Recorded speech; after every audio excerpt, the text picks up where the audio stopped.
E quando Israel estava vivendo um tempo de paz, surge a informação e a notícia que está vindo um grande exército para lutar contra Josafá e contra Israel.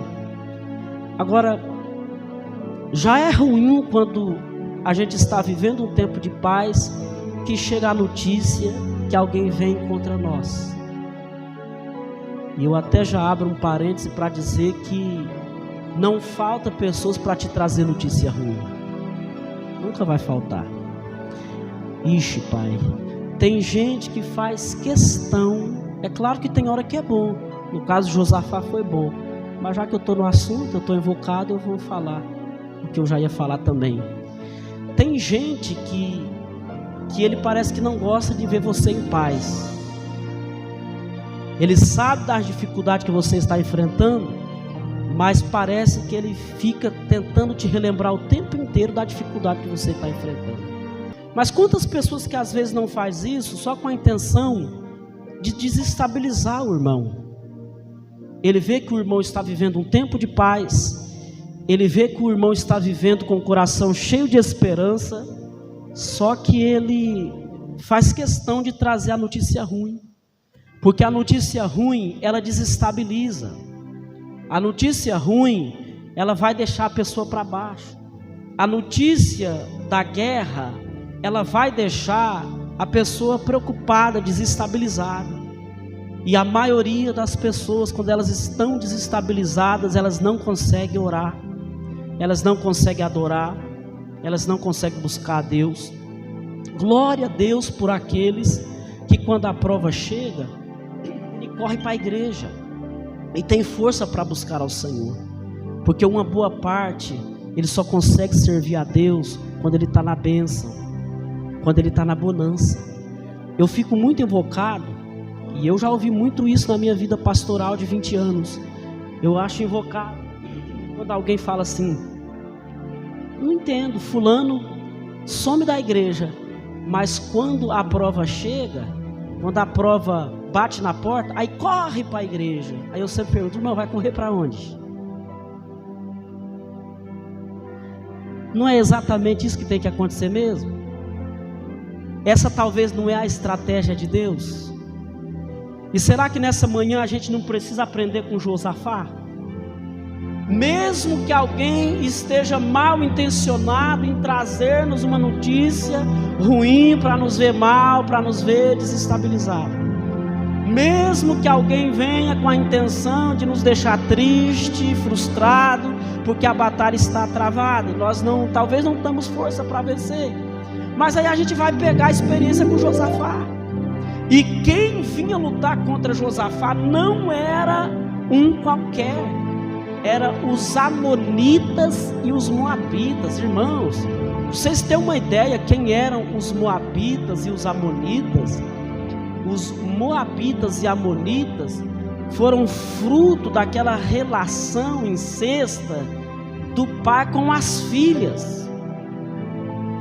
Vê só se esse povo era bonzinho. Para vocês verem o quanto que esse povo era ruim, olha só como que surgiram.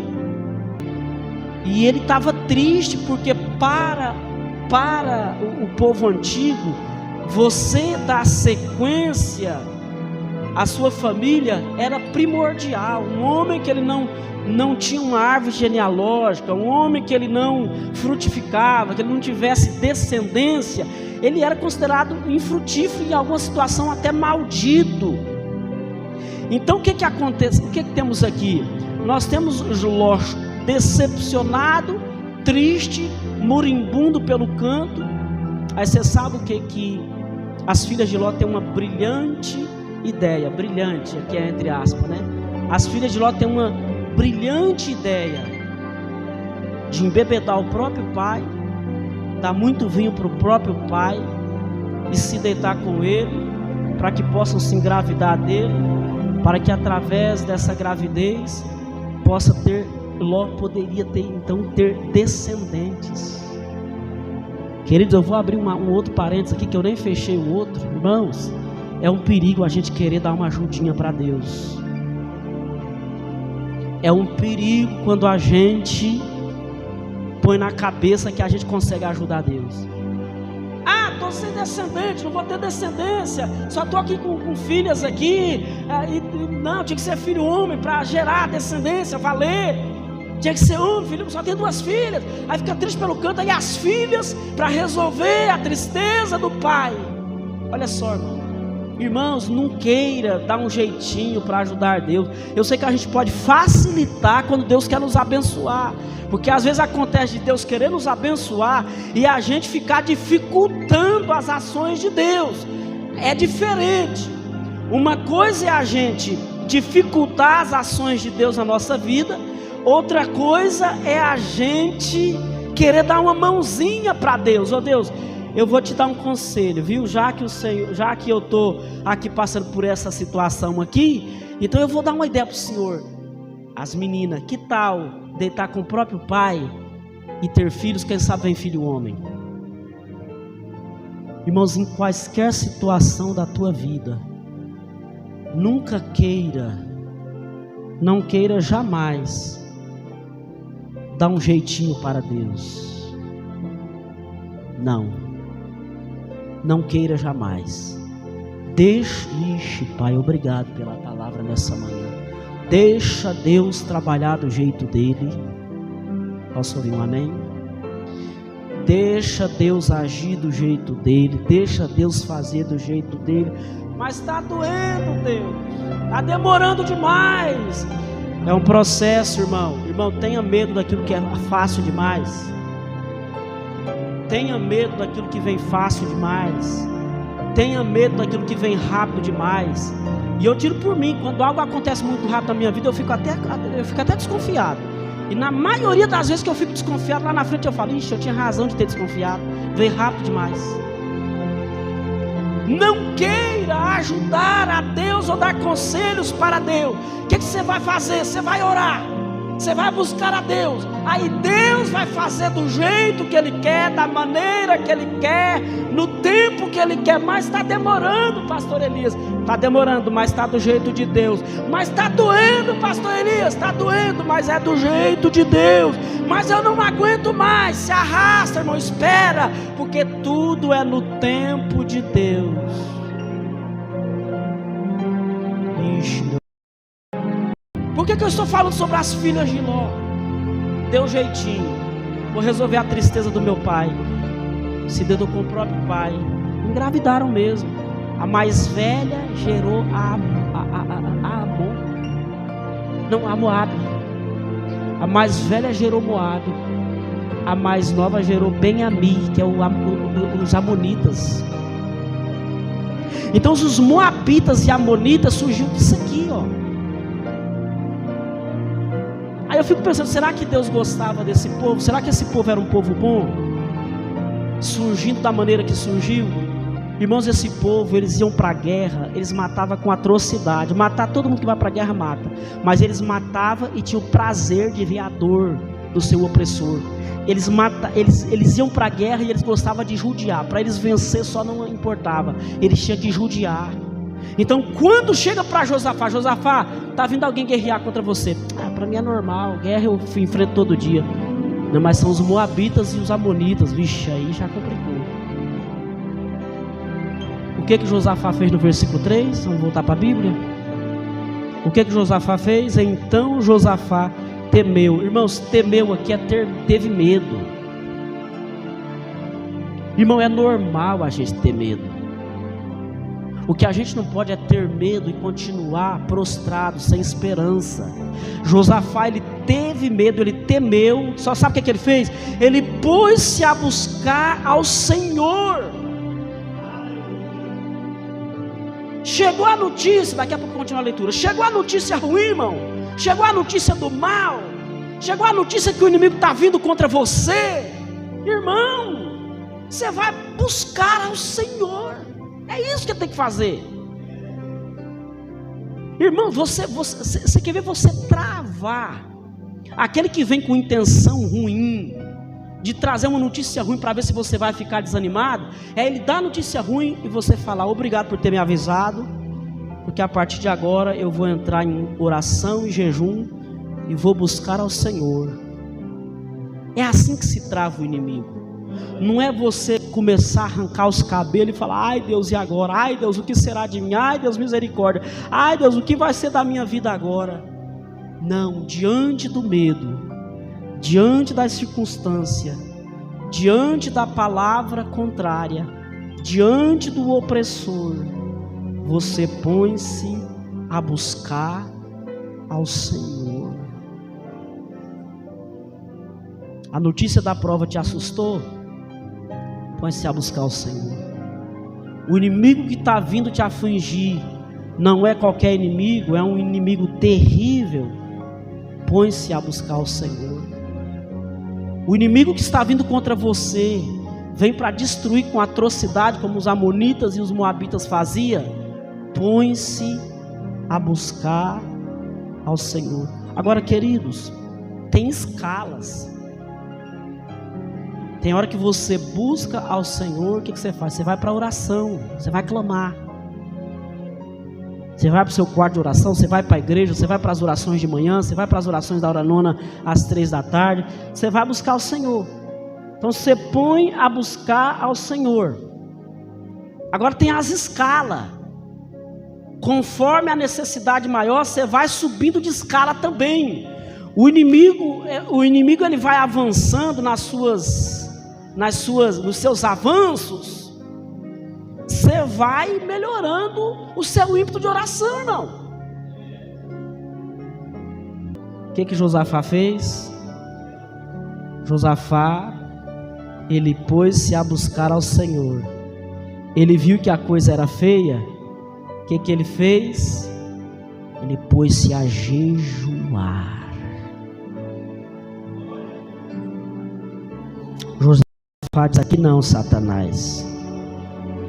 Aqui não. Você muda de patamar, eu também sei mudar de patamar. Você tem força, mas não é o Todo-Poderoso. Você tem poder, mas não é o Todo-Poderoso. Você tem estratégia, mas o meu Deus é o dono de todas as coisas. Irmão, se tem uma coisa que resolve e que a igreja não busca não é por nada, não busca porque não tem força. Se tem uma coisa que mexe com o coração de Deus e com o meu, porque você sabia que jejum não vai deixar Deus mais forte. Não, o jejum é para mudar a mim e não a Deus. Seu jejuar não vai fazer Deus mais forte. Deus ficou mais poderoso depois que eu jejuei. Não, Deus vai continuar o mesmo. Agora o que vai mudar é a minha fé, é a minha intimidade com Deus. Quanto mais eu jejum, mais eu quero jejuar. E quanto mais eu jejum, mais eu que fico próximo de Deus. Eu já disse aqui em outra ocasião que não é Deus que se afasta de nós, é nós que se afasta de Deus. É nós. Então Josafá, ele pôs-se a buscar ao Senhor. Ele viu que a luta era grande, que os adversários eram perigosos. O que ele faz? Ele apregou a um jejum. Agora os ataques eram para quem? Era só para Josafá? Os ataques eram para quem, irmãos? Era só para Josafá? Não. Os ataques eram também para todo o povo de Israel e todo o povo de Deus. Então o que Josafá faz? Vamos continuar lendo? Versículo 4. E Judá se ajuntou. Judá aqui, irmão, era aquela parte de Israel. Você sabe que Israel se divide em 2 grupos, norte e sul. Então Judá aqui era o povo de Israel do lado do sul. E Judá se ajuntou-se para pedir o que? Socorro ao Senhor. E também de todas as cidades de Judá vieram para buscarem ao Senhor. Ixi, meu Deus. Irmãos, você sabe por que coletivamente as igrejas não estão vencendo mais? Porque não estão buscando ao Senhor coletivamente. Irmãos, eu não retiro a responsabilidade pastoral, O pastor tem sim a maior responsabilidade de pregar a palavra. O pastor tem sim a maior responsabilidade de orar. O pastor tem sim a maior responsabilidade de jejuar. Não vamos tirar isso. Essa responsabilidade é nossa, está sobre nós. Agora, irmãos, quem está sendo atacado? É o Israel de Deus, é o Judá de Deus, é toda a nação. Então o que Josafá faz? Ele convoca, irmãos, todo Judá para buscar ao Senhor. Ele convoca toda Judá. Você sabe qual que é a porcentagem? Um dia eu falei com um amigo meu que ele tem uma igreja muito pomposa, abençoada. Então eu quis me embasar por ele. Falei, pastor, qual é a média de pessoas que congrega nos cultos de oração na sua igreja? Ele falou, 30%, 40%. Você vê, eu já achava a igreja dele abençoada. Tinha 30%, 40% que participava dos cultos de oração. Mas a maioria das igrejas é 10%, irmãos. Já teve essa estatística. Quer dizer, eu quero vencer como igreja, mas eu não quero ter um jejum coletivo. Eu quero vencer como igreja, mas eu não quero me reunir para orar coletivamente. Não, eu já oro em casa, eu oro no meu quarto. Eu quero vencer coletivamente, mas eu não ponho a buscar ao Senhor. Irmãos, a receita de Josafá é essa. Você quer vencer os grandes desafios?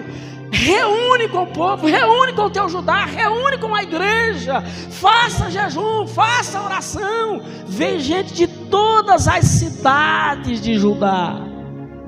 A pessoa, aquela festa bonita, caravana chegando de tudo quanto é lado, o povo de Deus, irmão, eles não podem fugir, não pode abrir mão daquilo que é responsabilidade da igreja.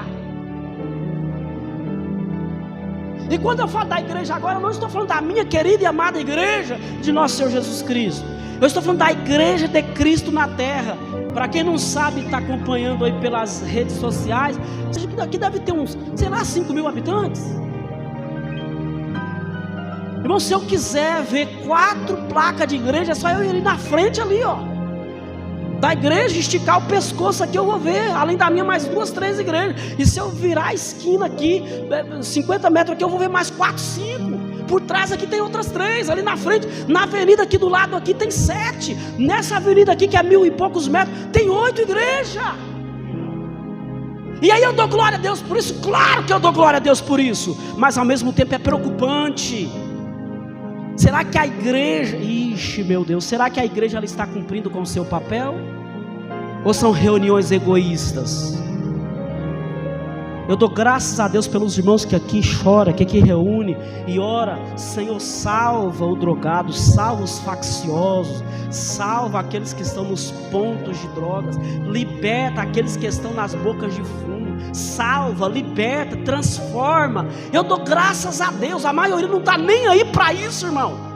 Reúne, só quer saber daquela igreja lotada, abarrotada de gente, cada um apresentando seu carro, seus sapatos, seus vestidos, seus ternos, e vê qual a igreja encosta mais carro na frente, qual a igreja é mais poderosa, e não está nem aí para a salvação de alma. Irmãos, não é normal um bairro cheio de igreja como este, e nós vemos tanta coisa ruim que está acontecendo nesse bairro aqui. Isso não é normal. E sabe o que está acontecendo? Eu vou falar, Jesus, me cobre com o teu sangue. Eu não passo a mão, irmão, só porque a gente é evangélico, vai defender a nossa classe. Estamos lutando contra nós mesmos. A Bíblia diz que nem um reino dividido sobrevive. Você já pensou se todas as igrejas desse bairro aqui, ó, reunissem para fazer um clamor profético aqui nesse... Você já pensou se todas as igrejas desse bairro... Você já pensou se todas as igrejas desse bairro reunissem para fazer um clamor profético por esse bairro? Não. Irmão, não tinha demônios que ficavam de pé. Você podia dormir com a sua janela aberta. Você não podia passar cadeado no seu portão. Sua casa nem precisava ter muros. Sabe por que isso não acontece? Estão cada um no seu egoísmo. Tem muitos que nem paz do Senhor ou paz de Deus para você quer dar. Nem paz para você quer dar. Sabe por quê? Vivendo no seu egoísmo. só porque tem umas diferençazinhas teológicas, não considera como servos de Deus, só porque tem umas diferençazinhas de metodologias de culto, de liturgia de culto, né? Aquele ali não, olha lá o que o irmão faz, o irmão usa isso, usa aquilo. Irmãos, para de desculpa, sabe o que é isso? Isso é separação, isso é gostar de viver o egoísmo, isso é... Aí sabe o que acontece? Os nossos filhos vão sofrer. Coletivamente falando, as igrejas estão vivendo uma fase muito ruim. Talvez lá na tua casa você até ora, talvez um jejum de vez em quando você até faz, mas o jejum coletivo para resolver a causa do país, da cidade, do bairro, da igreja, o jejum coletivo pouca gente está fazendo.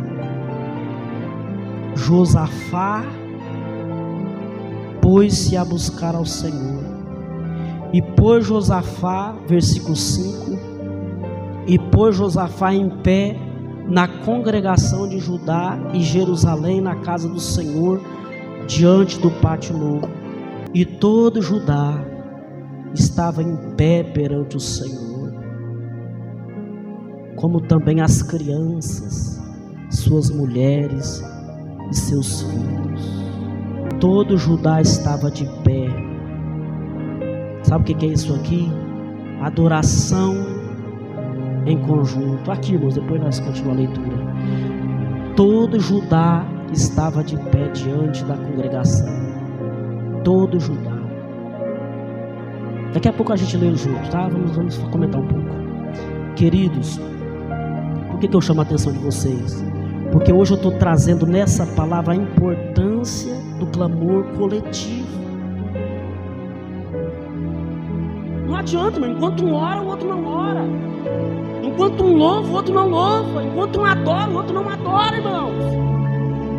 Aí você fala, mas o pastor pega no pé. Não é que o pastor pega no pé. Eu sei da importância que está na adoração coletiva de uma igreja. Irmão, se toda a igreja numa só voz adorar a Deus, imagina o céu descendo nesse lugar. Se toda a igreja reunir num clamor, numa oração, numa intercessão, imagina, irmão. Eu contei não foi aqui não, mas eu contei outro dia e na igreja onde eu estava ministrando, de um pastor muito famoso, um pregador abençoado, ganhava alma, expulsava demônios, e ele estava fazendo um trabalho espetacular. Um dia a filha dele, adolescente, chegou em casa e falou: pai, eu não vou mais para a igreja. Irmão, não tem coisa pior para um pai, pastor, pai ver gente da sua própria casa não ter a mesma fé que ele, não ter o mesmo propósito que ele. É um dos piores espinhos que o obreiro e que um pastor tem na carne, irmãos. É você ter que pregar a salvação e ver que na tua casa tem alguém para ser salvo. É você ter que pregar a libertação e ver que na tua casa tem alguém que não está sendo liberto. Esse é o pior espinho na carne do ministro do evangelho. E esse pregador então, que expulsava demônio, ganhava muita alma, foi um espinho terrível para ele. Ele ficou muito cabisbaixo, muito triste. Alguns da igreja começaram a comentar: você viu a filha do pastor adolescente? Não só desviou não, está lá no mundão, está fazendo coisas terríveis. E começou a fazer aquela rodinha de gente, aquela rodinha de gente, aquela rodinha de gente. Todo mundo comentando, uns criticando, outros com dó, mas a maioria criticando. E o pastor cabisbaixo, sua pregação já não tinha mais graça. Talvez, irmão, quando você vê que Deus já não está mais usando o teu pastor como antes, já não está mais usando o pregador como antes, é pecado, talvez é prova, irmão. E será que a igreja tem condição de fazer alguma coisa? Tem. Pedro estava preso e a igreja reuniu para orar. O que Deus fez? Tirou Pedro da prisão. Na maior parte é o pastor. Tem hora que a igreja não tem que orar para Deus resolver a causa. Ixi, glória. Um dia uma irmã idosa chegou diante da igreja e falou: irmãos, todos nós estamos comentando da filha do pastor, todos nós estamos comentando da angústia do pastor, todos nós estamos comentando que o pastor não prega mais como antes, todos nós estamos comentando que a filha do pastor agora é uma rebelde. Eu não vi ainda ninguém chamar a igreja para uma campanha de oração. Eu vim aqui fazer isso. Vamos levantar uma campanha de oração em favor da família do pastor, em favor da filha do pastor. Fizeram uma campanha de alguns dias de oração. Um dia de madrugada, tocou a campainha da casa do pastor. Ele foi atender, era a sua filha chorando e dizendo: pai, eu não sei o que é que aconteceu, mas eu não posso mais. Todo dia que eu chego numa festa, eu não consigo entrar. Todo dia que eu quero beber, eu não consigo beber. Todo dia que eu quero me drogar, eu não consigo me drogar. Eu preciso que o Senhor me receba de volta. E mais do que isso, pai, não só me recebe de volta em casa, mas me recebe de volta na tua igreja, pai, porque nunca mais eu quero sair. Aleluia. A força do jejum coletivo de uma igreja, a força de um clamor coletivo de uma igreja. Quer ser uma igreja vencedora? Entra para o caminho da oração e para o caminho do jejum. Quer ser uma igreja vencedora? Ora coletivamente, jejuma coletivamente, clama coletivamente. Sabe o que os amonitas e os moabitas fizeram no vale? Estavam se preparando para atacar Josafá, encontraram outros povos e começaram. Aí eles ficaram na dúvida: peraí, esse é o exército de Josafá, é dos nossos? Na dúvida, mete a espada. Será que é israelita, é de Josafá ou é dos moabitas, ou quem que é? Não sei, rapaz, mas na dúvida vai que vai matar nós. Vamos matar esse primeiro. Matava. Sabe o que aconteceu? Se destruíram. Um matou uns aos outros. Era do mesmo povo, não sabia, não te conhecia não. E matando. Eles se destruíram. Todos foram à lona. Todos foram mortos à espada. E sabe o que Josafá fez? Só adorou, cantou e jejuou.